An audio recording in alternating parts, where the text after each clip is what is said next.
Stop Junta, building better Africa.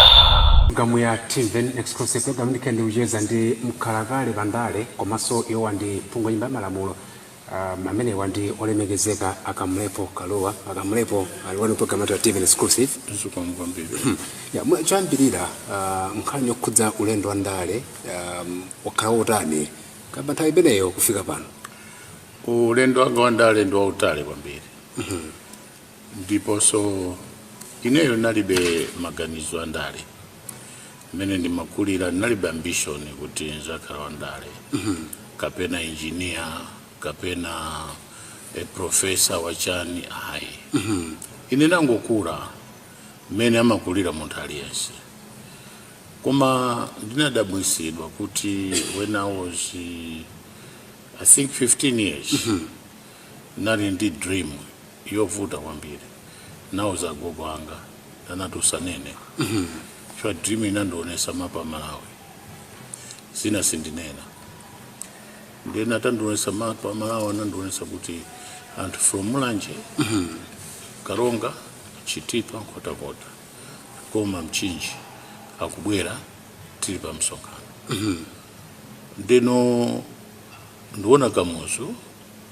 akunenaso pa msonkhano pa aundichita point ineyo ndeno naonaso panaliso anthu ambiri azungu ndenaonaso kuti pali makulanga kala amene sindikwaziwa simaziwaso kuti ndi ndani agogo namanduza kuti ife ndife agogo ako ndi ananduza kuti waona anthu onsewa zina sindinena ndeno nauza agogo akazi nanena kuti usanene kwa munthu aliyense malota amene wawa ndenangoziwala taziwala kukula kwanga kunali osati kwa nomwayi pita ku secondary kwezeka kuti kulibe fees agogo anakasiriza drama za ndokumbuka inali 10 kwacha ku banki post office savings amapereka kabuku nthawi imeneyi kuti ndipite ku secondary akulira zakuti so tinalota marota ajaso nani tose tinaiwala ndeno nditaona ndi akulira paja napita ku secondary form 1 form 2 fees inalepereka namba upanga tumaganyu mwayenendeka mpaka uzafika kuti lero I'm a student of PhD ndeno kuti what a miracle izo ndisiye pambali ndeno nditapita ku South Africa ndagwira ntchito mosiyana security what Zambili nditapita ku South Africa then nazarotanso Muli South Africa agogo aje ndina marota narota nthawi imeneso agogo so ali ndi moyo ndi na chemwe aliso nkurotanso kuona vision atarota kuti ineyo ndasankhidwa ineso ndi agogo kuti uyanarota kale ndeno agogo kuti ndi marota ja mwana uja matasanene kwa anthu ndingonena modura ndeno kusapezeka kuti tayamba guru ku South Africa from nowhere napeza anthu ambiri anabwera mene naiya ndero maroto moja atabwera ndiona kuti tapanga guru nthawi imeneyo Malawi Democratic Party tabine mu South Africa South Africa ndi kusapezeka kuti Malawi muno mnali one party state article 4 ya constitution ya 1966 a republic constitution imanena kuti muno simuzakhala Spanish apart from Malawi Congress Party one party state ndiye anthu ambiri amati bwanji tipange pressure group ine nakana nati what I've seen is a political party it's not a pressure group so I will not yield to you we have to continue with political but it's banned in Malawi said yes we have to fight on until we accepted it as a political party so tinajamba zathu zicha pa Channel Africa in those days mpaka tinaitanisa azathu amuno Malawi ndi ena kunja utika kumane kulusaka unfortunately South Africa because of my donors anatuza kuti pakhale pa central timaisa Botswana ndi Botswana unakhala ngati it was sensitive some of the people that we invited to come they were not welcomed in Botswana they were persona non grata in Gratas in Botswana. Okay. So we chose Zambia as a neutral ground. So tinaremba makarata mbili koma ena nabwera ena nina kutambira nakana. The one that was outstanding who came to join us Ndi Dr. Chakufa Chana. Ndamena nabwera uchoka kulilongwe paka kusatira ku Zambia. Onde kutena uchoka Malawi banakana. Ambira nakana, chinabakira nakana. Harry Thompson later nakana. Uchakakala chazia nakana. Edward Bwanano Osaja nakana. We invited them. But the only board person that who defied everything was Chakufa Chana, who came. Despite all the obstacles that were there. Ndemkona kutena kana chifa cha nthawi imene. Amaopa. Amaopa. Kutaumbuzidwa ka. Amaopa. Okay. It was not easy in those days. Kuti mususane in the one party state. Especially Malawi Congress Party that was there. Wakati kutanadziwa kuti mwambisa ka pressure group. Ours was still a political party. Political party. Yes, koma tina just UFMD. Ijanera ku Zambia ichi. Ijaso inani ndantu ambiri. And the ambiliswa nakana Zambia namsira George Kanyanya, late George Kanyanya. Yes. Ndamena ma chairman. Ndi amene so anachita coordinate za Mzambia. Ndi anadziwa kumalawi kuno kunena kuti inu ndi gulu ndi anthu ena. Yes. Mukupanga imene inde anatisatira. Amafuna tipe kuchoina sanka ndiziwa many panoposa kumzira ntanyiwa. Ineso sama ndiziwa ya. The secret was nobody expected that as young as I was in the security forces in those days, Yamana Congress Party, I could come up with that challenge. So to them, picture it's not him. Yeah, because you see, my voice was not familiar with most of these people, even the security organ of this country. Yes. Ndio kuna zapezeka kuti, mumvese pamene paso. Kuna zapezeka kuti atisatira. Just because they didn't know me, they didn't know some of the people. Ndetina zachita kutawira ku South Africa, back to South Africa. And Jahana followed us back to South Africa. We did not like what we planned in Zambia much. Tina panga somano ya ingono. Ijakuti at least we have to challenge. Yes. Panopo we have to confront Malawi government. Okay. Didn't ambisa ma programs for Channel Africa. Then Jahana was dispatched to come and confront the government while he failed to match the backup service. Okay. Kumamuli South Africa. To South Africa. Yes. We had to find somebody that is bold, fearless. Ineyosa was the head wa Chipani cha Malawi Democratic Party, head of it, a special president ujokuti nobody knew, mysterious person. That was changing the events, the course of politics in the country. That needed to at least come up with all the state secrets. So you could not sacrifice somebody that is at the center of strategies. So I was a strategist, being the president of Malawi Democratic Party. Yes. They could not sacrifice me. So we had to sacrifice somebody. Okay. And that somebody was Chakufa. So you sat down. I was there now, coming up with the strategies and how to come up to map the way forward. Strategic vision, strategic strategies. This is very strategic. Final. Could at least Malawi Congress Party has to go. Now, and that we did. And the Chakufa Chana came, so we could see everything because we had these things that I may not disclose to you here. That a structure was put here locally without Malawi Congress Party knowing. Okay. What this structure is all about. So, in charge of the structure, the operations, it was me. So I could not leave that part of project to say I must go and hand over. No. So we had to make somebody that would be at least more like a front of that strategy. So we implemented that and it succeeded. Then after his arrest, we were very vigilant. Okay. And after his arrest, we were aggressive. We pursued our policies, projects aggressively. And eventually, 17 October 1992, 2 o'clock, Dr. Banda had to announce a referendum. Yes. And after he announced the referendum, then I had to dispatch Secretary General Shaire Kondowe. Then we had to dispatch Publicity Secretary Unandi Banda. Yes. We had to publish to dispatch Kembo, Robert Kembo, who was at least a master of some strategies that I had given him. Yes. Another Mangidoko. Then they said, tell us who is your president, because this one is a mysterious, and Tiano was also inside. Okay. Yeah, so then I pursued mpaka win a referendum. And it was not easy, if I may say so. So that is a long journey. Yes, of course I see. A winding road from what I've just told you to where we reached now, the pinnacle of real multi-party and genuine multi-party democracy. Muna maona kuti mwakambaza chana kumangidwa komaso akula kwena kumangidwa after mta apanga dispatch bwa kumalayi kunoko chiwe chimakulimbisani mtima ona kuti no, we are still fighting. Maloto mwaja? I think it's interesting. Maoneka in a miracle.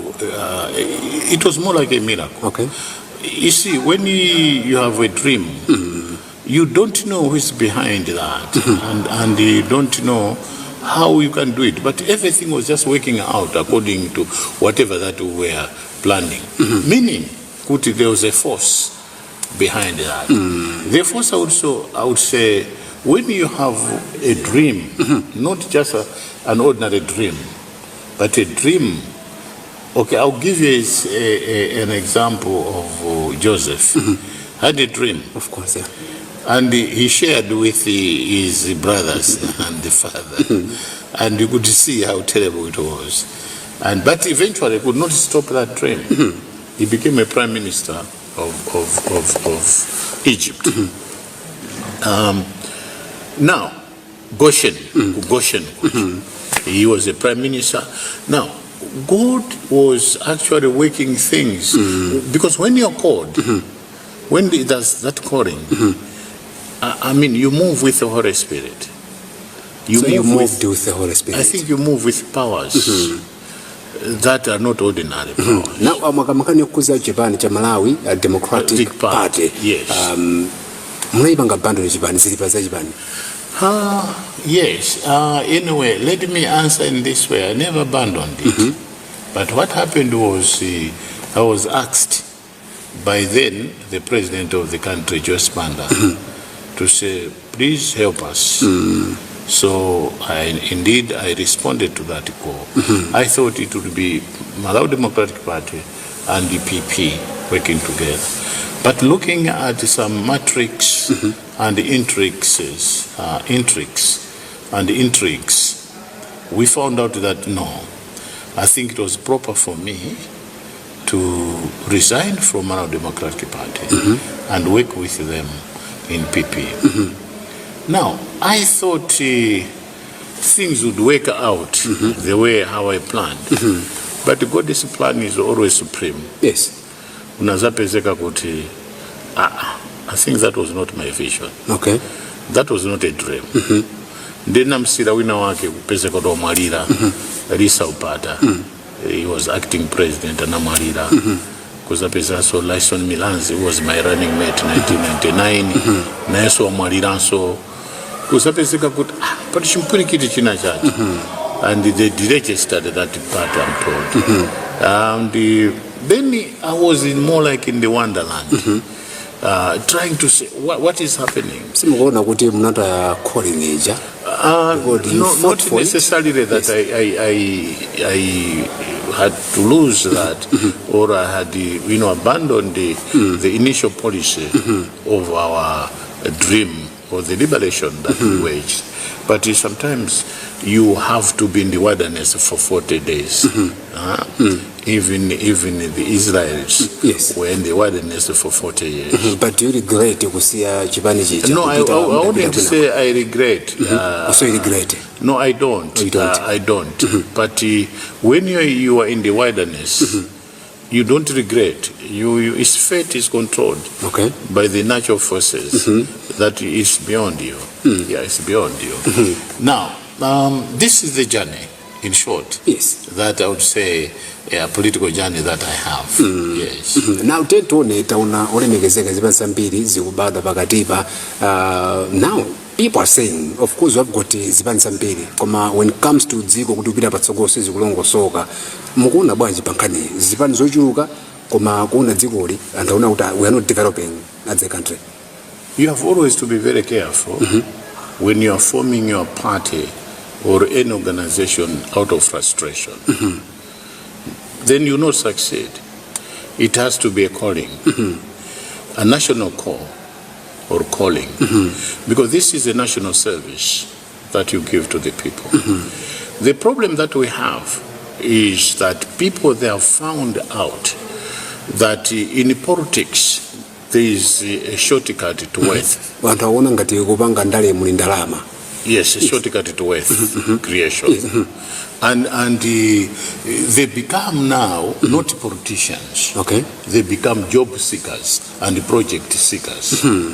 So most of these people that you see now joining politics are either project seekers or job seekers. They're not politicians. So there's a difference. With a politician, it's a calling. It's a national service. Yes. You sacrifice a lot. You get exposed to insults. You get exposed to all sort of torture. Extension.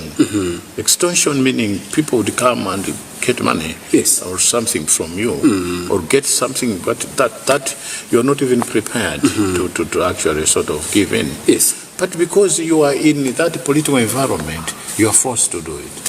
So project seekers and job seekers, these are the people that have flooded politics today. And how many others are mundari? Yes, but not politicians. Because a politician would listen to the voice of voiceless, to the masses, because these are the people. It's your attribute when you are a politician. Yes. And not just an ordinary politician, but a politician that is called to do national service, national duty. And in the national duty, there are duties and responsibilities that you give to the people. Yes. That you give, and the national service delivery that you give to the people, that is strategic. But in the project seeker, the project seekers and the job seekers, they owe it to their masters. They owe it to those people who have at least interest in getting their support. You see, they don't mind about national service. Yes. Or service delivery. Ndekuti ambiri kwatu kuno kwandalewa ndi ma job seekers. Yes, and project seekers. Project seekers. Yes. How can you address this problem? Because it seems like it's a problem. Yeah, it is. It's a big problem because job seekers and project seekers, they mind with their project and money that they get from it. It's a shortcut to wealth creation. And job seekers, they want to maintain. It's more like they cannot be employed anywhere. It is the masters who are there employing them to do their dirty work. So that is why Malawi is in that problem. You have to have a national calling for you to appreciate the duties and the responsibilities that the people are expecting from you. Yes. Ndekuti nkhani yokuza frustration and aupanga gandizipande kumene out of frustration. Yes. Now tentuone ndi phungo ina malamulo woti mwakanthawi yaitali kwambiri anthu ena kumanena kuti nthawi nake mwina phungo you make decisions onna kuti aukomereni. A good example nkhani yokuza olemekezeka mna kama nkhani yokuza kuti filling session kuma ku parliament kanyimba amakhale ma filling session ya aphungo kauka. I think I'm right. Yes, I did advance that. Yeah, now people are saying it seems like you don't even care about people as long as you buna pongo basi zachitika. No, I think people misunderstood. Yes. Why I say people misunderstood me, they are this or they are this. Yes. Capitol Hill, good filling station. That filling station caters for civil servants. But in case of needs, or a need for other. In case of a need, yes. kuti ena kose kwa vote amapita kukato hilo kucha kukachita field. We wanted the same to be here. Kutima members of parliament should not be given ujeni preference ma filling station. And a member of parliament atilireni. Mafuna kuti and ordinary people have carried this into zakuti azitila ujeni. It is a tradition, even ku State House. Kulima filling station, more like a service station. Imene amatra magarmo tabom. Komaso amakaraso ndima filling station kunja kwa State House. Umene pama pita garmo tabom. A police amakani ma filling station now. That's why petrol area 30. Ndia a police of area 30. Komaso antwena ama gwera uzatila. So ineyo gwena ndinane na kuti kukale ujeni filling station. Sikuna kusikonda. Kuna kuti members of parliament, they should access it here. Komaso ordinary people can come and do the needful. For inari entire crisis ya mafuta. Yes, entire mafuta. De koma inaka kala environment ya normal sana kanena zibendezi. Chifuka efetima wona ma negative chabe. Koma ma benefits of it si kuti nanena zibendezi kuti fe we are special. Koma kuti mfana ntamona kanga ndikapena kuti mukanga ati ndinofunikira kwambiri kusa anthu kunjako. You know, in a situation of starvation, anthu amanena zambiri. Amanena Zambili. Kuma munelo odaba una kuti sizinachitike zimene munkafunazo. Sina odaba. Ni manena kuti muno makambirana. Yes. Nyumba ya Maramuro ili ndi ufuru kukana kapena kuvomereza chintu. That's why amati deliberations and debate ku nyumba ya Maramuro. Mafuna anthu achite debate, achite deliberate. If there's a need, they'll accept it. If there's no need, let it be. So nthawi zina ukamafuna change kuti chikalepo pamakhala anthu ambiri amene amachita resist change. Yeah, kuli konse anthu safuna change amafuna status quo. Because anthu amazowerera status quo. And the environment imene Mulungu anauza ana Israel kuti makhalisa atu inapa nyamukanipo mzipita shuka amanjoya kunali mapwevu ni mapwevu muda tipite kwa break kwa sandino na tipite kwa break. Club Junta, building better Africa. Ndi programu ya Timveni exclusive program ndi ujeza ndi olemekezeka Kamlepo KALUWA iwo ndi mkhalakale pandale komanso ndi phungu wa nyumba ya malamulo. Nencho Hanzi Mumba mkhale pamenepo. Kumbuka ndi programu ya Timveni exclusive program ndi ujeza ndi olemekezeka Kamlepo KALUWA iwo ndi mkhalakale pandale komanso ndi phungu wa nyumba ya malamulo. Olemekezeka mwakamba nkhani yokhudza ya mafuta ija kuti simunapange kufuna kuti khangati kudzikonda ngati aphungu ndinamakani kuza mafuta. Now you have been into different governments. Nkhani yokhudza mafuta kusowa kwa galimoto nthawi imeneja tiona khangati vile imene mwina sinathe mokhazikika bwino zikuvuta bati mukuona kwanu. Leadership. Ine ndakuza kuti marayi muno muli 3 types of how we look at governance. Yes. And the people that follow that governance. Kuli job seekers that they go National Assembly or in government. They are project seekers that they go to National Assembly or in government. Then there are politicians that go to parliament kapena to government. Yes. Commerce of late I've seen Kutiso, they are hostile judges. Hostile judges. Yes. Barefoot lawyers. I mean, they are ready to sell their country just because to them it's a project. Not job seekers, but it's a project. It's a project. Survival kit. Maramuro akapangidwa parliament amapita ku judiciary for interpretation. Ifeyo tikapanga Maramuro. So we have majutes atatu ifeyo. One is representation, 2 is lawmaking, 3 is oversight. Pamene judiciary is in one role, interpretation of the constitution. And also, maybe I would say 2, after interpretation of the law, then looking at the fairness of society. So fairness of society is ngati inuyo marakulidwa. Mapira ku court. Court makanena kuti kodi inuyo pa mlandu mene anzana abweresa kuno. Linola kwa kapena siola. The court mayangana fairness. Fairness uta inu mwala kwa. If it is a serious one, mukakareka ekwina. Yes, kapena zaka zingapo kutalisi mukachite reform. Shokupita kundende kuje ndi reformation. Kuti mukapita kumene kuja mukaganize bwino pa zaka zimene uchajani. Kuti mukabwera some society. Mwakamtolongo soka. Na mbona tivula mafuta it's leadership. Yes, so what I'm trying to say here is it's leadership. And we are in a leadership crisis. Chwacha zimenda nena hapa. Ndanena kuti ma project. Project leadership and job leadership. Yes. Job seekers leadership, project seekers leadership, and of late, judiciary is at stake because they are also doing the interpretation of those through project. Why am I saying this?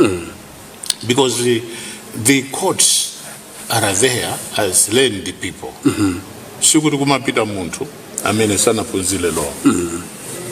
And when umapunzila law ija, ima kuuza kuti law, ignorance of law, ilibe excuse. Even the judge himself can be brought before the court of law. Okay. Kutiso lamuro live above everybody. Nobody is above lamuro. That's why I'm at constitution or law. Kama mvesa. Yes. Ndekumakara ma sections. Section E imanena ma values. Section E imanena how the personality ya constitution. Section E imanena duties of the constitution. Section E imanena fairness of people under constitution. Yes.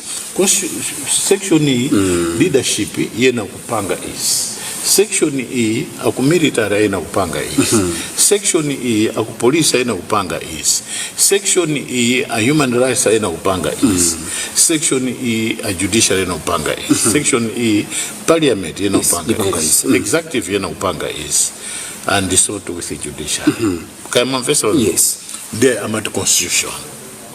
Ndamanena kuti maramulo wonse amene mungapange ku parliament.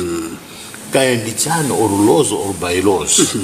Ngati maramulo sakugwirizana ndi constitution iyi. Ndoti maramulo wonse ondinaro ndikuti ndopanda pindo. Yes. Now I know kuti section 5. You have a lot to say pakati mene olemekezeka koma now we need to move on. Nkhani yokudza mwana kuti andala mbiri muna ndi ma job seekers koma sima kama kudza ma project mbali meneyo. Now how can you describe a job seeker? How can you know this one is a job seeker in politics? A job seeker is the one kuti mukagwirizana kupanga zinthu za anthu yalibe nazo ntchito. Iyeyo amasatira zimene leadership yamuuza. Ndikuti amatha kusintha even mene leadership kusinthira. How about kusintha zipani? How do you say on that? Kuno ndi ma job seekers ambiri. Okay. But there are also politicians. Chifukwa chakuti tauzina kaona kuti leadership iyi ndi project seekers and job seekers. Amene politician ayina kutukamo. Kuti ndikaone kumene kurandara nzaka. You see, so zimachitika zimene zifukwa chakuti leadership ili in crisis. Chifukwa chimene timapanga muno marayo ni chakuti we worship leaders and we don't respect leadership. There's a difference. A leader and leadership. Leadership is an organized way of doing things. Leader is a one-man show. So when you say one-man show, pamachuruka patronage. Patronage ali yesamango for yes bwana. And zimene zinapa democracy under one party system. And ziku personal democracy under one party system. Now olemekezeka people praise you to say mukaima parliament speaking on behalf of your people and the country at large. But people are saying olemekezeka Kamlepo waliwo nawo asinda zipani ndi two. Yes, ndasipani kamoze from my party to PP. What do DPP similar way? Tamferani. nditaona kuti ku PP I was mishandled. And naona kuti my interests of certain people, they were paramount above the interest of PP. Number conversion. Nditaiona mene kukalira nanena kuti I will not contest. Number conversion. I will not contest hapa. Chifukwa naona behavior.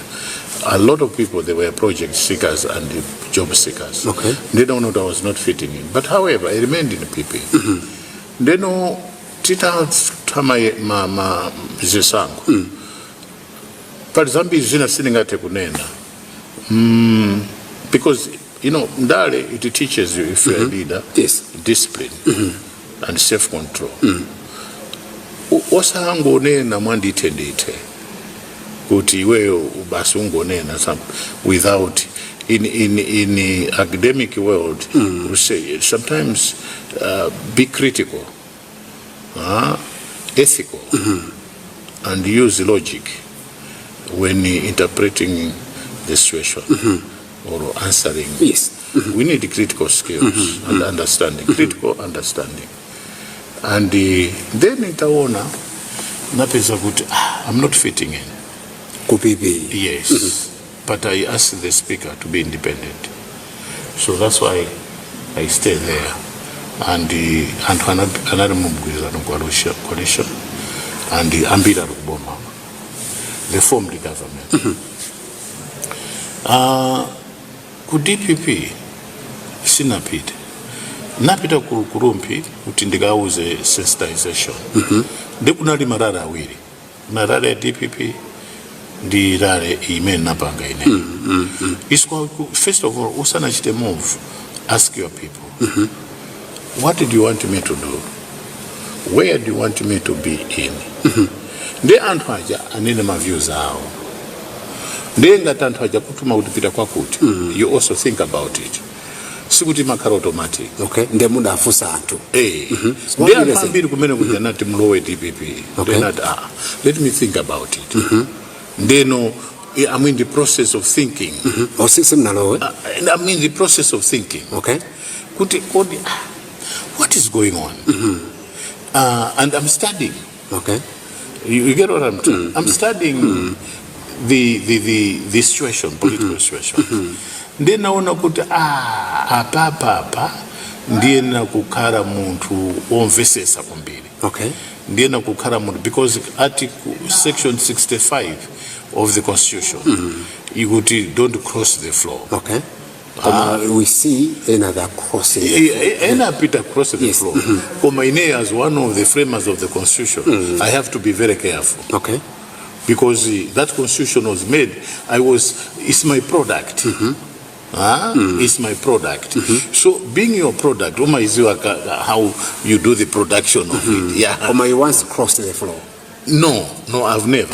From Manina, wouldn't tell you then you ask the speaker to become independent. Yes, but that was not crossing the floor. So it is allowed in the constitution. Is it allowed? As long as you don't go and join a political party that is represented in the parliament. That's what section 65 is. Then I'm understanding the environment, studying the situation. Is it indeed crossing the floor or not? So being the framers of the constitution, I have to be very careful what I say, what I do, how I act. Yes, so not yet cross the floor, no. Okay, there is similar videos somebody na. Ya taona sukuti olemegezeka Kaluwa mulindi mwana penjani Kaluwa. Yes. Meneso nditu in politics very vibrant. Taona kuti uyute director of youth. How do you associate mukhala bwanji like mukhulupira zina kuoda sukuti ukusa kula ananda ineyo being ndakuza kuti it was a national call or calling, and it emanated from a dream when nearly 15 years. Then sindikuzwa kuti what happened for me kuti paka ndikale politician. Ndi anangawa ndima yesesa kuti akhale also independent thinkers. Ndisama pange chinthu ineyo chakuti what I want, I should do it. No. These are characters that I've given them freedom of choices and preferences. Or choice and preferences. I've given them freedom of association. I've given them freedom of expression. Because if I am a framer of the Constitution, or one of the framers of the Constitution, I should be mindful what we had put in the Constitution. Ndino anangawa sindi mafuna uti nizwachita control. Chifua we at power. And the fresh ideas, sometimes I admire them. Because whatever that I do, they critique it. They critique. They come and critique. Yes, they come and say, Madara.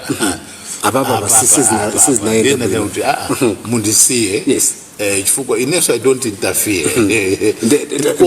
Yes. Ndimatenga a certain element ya advice how. Kuona kuti I think anawa kunena zoona. Ndikamana kenaso kankaza. Yes. Ka twin sister ndi amene yo. Kama kara very critical.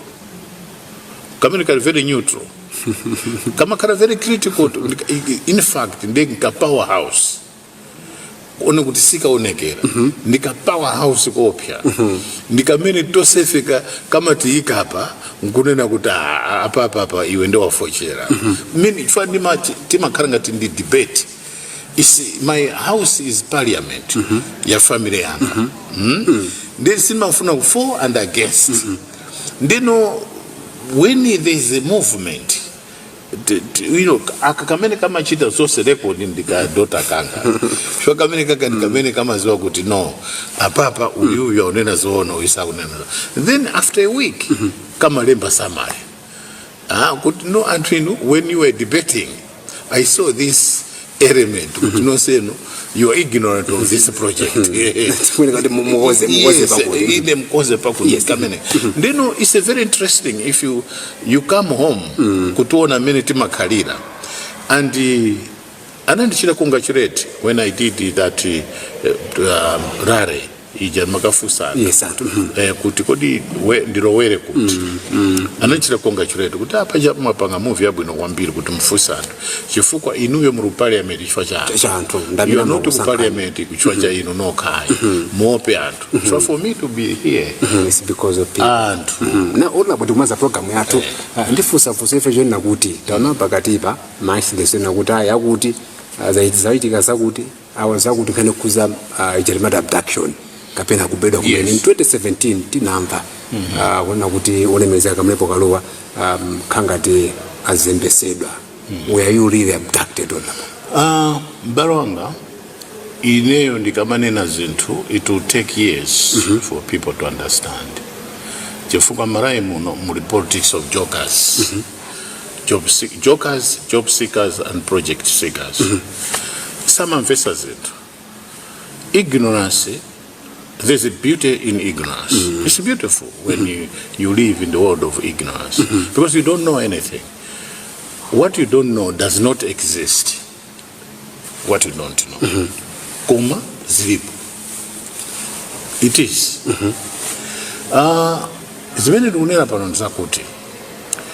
Security is not something that you can discuss, especially when those who abducted you, there was an amicable agreement based on international intervention. Okay, I'm reluctant to tell you many things. Yes. When you are an intelligence, I'm just giving an example. Okay. When you're an intelligence officer of Zambia, the government, the Zambia yamva kuti muntu wani uja intelligence amuchita kidnap. Zambia will interfere secretly. I understand. Then the intention ya hantu aja akuchita ni inuyo aja imakangati ya chepa kuti you cannot be harmed. Okay, but you are really abducted. No, what I'm trying to say, you cannot be harmed. So how do we do it? We cannot just hand over. We have to put him somewhere. Mwamvesa ndakupasa ni elidi kuma sinu zokuti mkumvesa. Of course in the vet. Ndeno antu ena akaona, especially when you are not as dirty, you mafuna embekeze kuti you are dirty. Ku Nigeria kuna this president wa World Bank huyo mzimayo anakashita abduct amai yake. Ndiye mafuna demand. Ataona kuti achita seto amai jana za perekedwa very clean. Yes. Anakubani because people, I want to understand that one number. Yes. Anakubani zona. Yes, I was abducted. Okay. I was abducted. But now the issue of abduction went in now to international intervention. Okay. Yes. And I was kept not in a manner the way how ordinary people can be. Okay. Yes, because the Kuti, when you are an officer of Zambian government, because there are plenty here. Intervene. Okay, I'll tell you about Bushire. Yes. Bushire was in South Africa. Bushire, si chonjo? Yes. Anasapesa katware marayo. Ndi anthu akumfusa Bushire. Kuti unabwera bwanji marayo mo. Namana kuti no, parizina zake ndikoza kunena, parizina zake I cannot say. And that is right. Si muntu sanga kufotokoza. Zina simunganene. Yes, but Zambia means because you're opening up now. Tataona hapa mashine pakalipa na jitikapo. Yes. Na tinaona. Yes. Kuru bunge la seated. Yes. Your public document zinena. Yes. Asuvesi na miwa tinaona. Yes. Kuti abedwa. Yes. Naona so wina so human rights defender. Yes. Agape kombe na oso. Yes. Sigali abedwa. Mukudaba. Sindu kudaba. Chifuka na ninakuti kulima job seekers, project seekers, and the judiciary that is very not independent. Okay. I would say now also judiciary projects, as I would a judge who do not rule, sort of according to fairness. Komongo chabe basi bora ndani hapo. Bora ndani hapo. Nitokoze kuti mnaliva santari jine program team school tatokoza kwa mbelezeka. Thank you so much. Ziko mbombi. Programa za programu cha Timveni programu hii ndi majeza ndi olemegezeka Kamlepo KALUWA yowa ndi mkhalakale pandale komanso ndi phungu nyumba ya malamulo enjo hazi mufika tsiku lina mwakoma nonse. Tsatsani malonda anu pa machanelo awa. Makosana with 100 plus subscribers. BS Malawi with 100 plus subscribers. Hot 265 with 90,000 plus subscribers. Sam Mavita with 100 plus subscribers. AMTV Malawi with 50k plus subscribers. Malawi Trends TV with 50k plus subscribers. Dreams Media with 20k plus subscribers. Mpongwe Pongwe with 80k plus subscribers. Crab Junta with 40k subscribers. Komanso Umata Daily with 10k plus subscribers. Ndipo mutakulipeza kudzera pa Malawian YouTubers Association Maya. Utenga wanu udzafikira anthu oposaposa 500,000 pa tsiku. Tilumikizeni kudzera pa email iyi officialmaya265@gmail.com.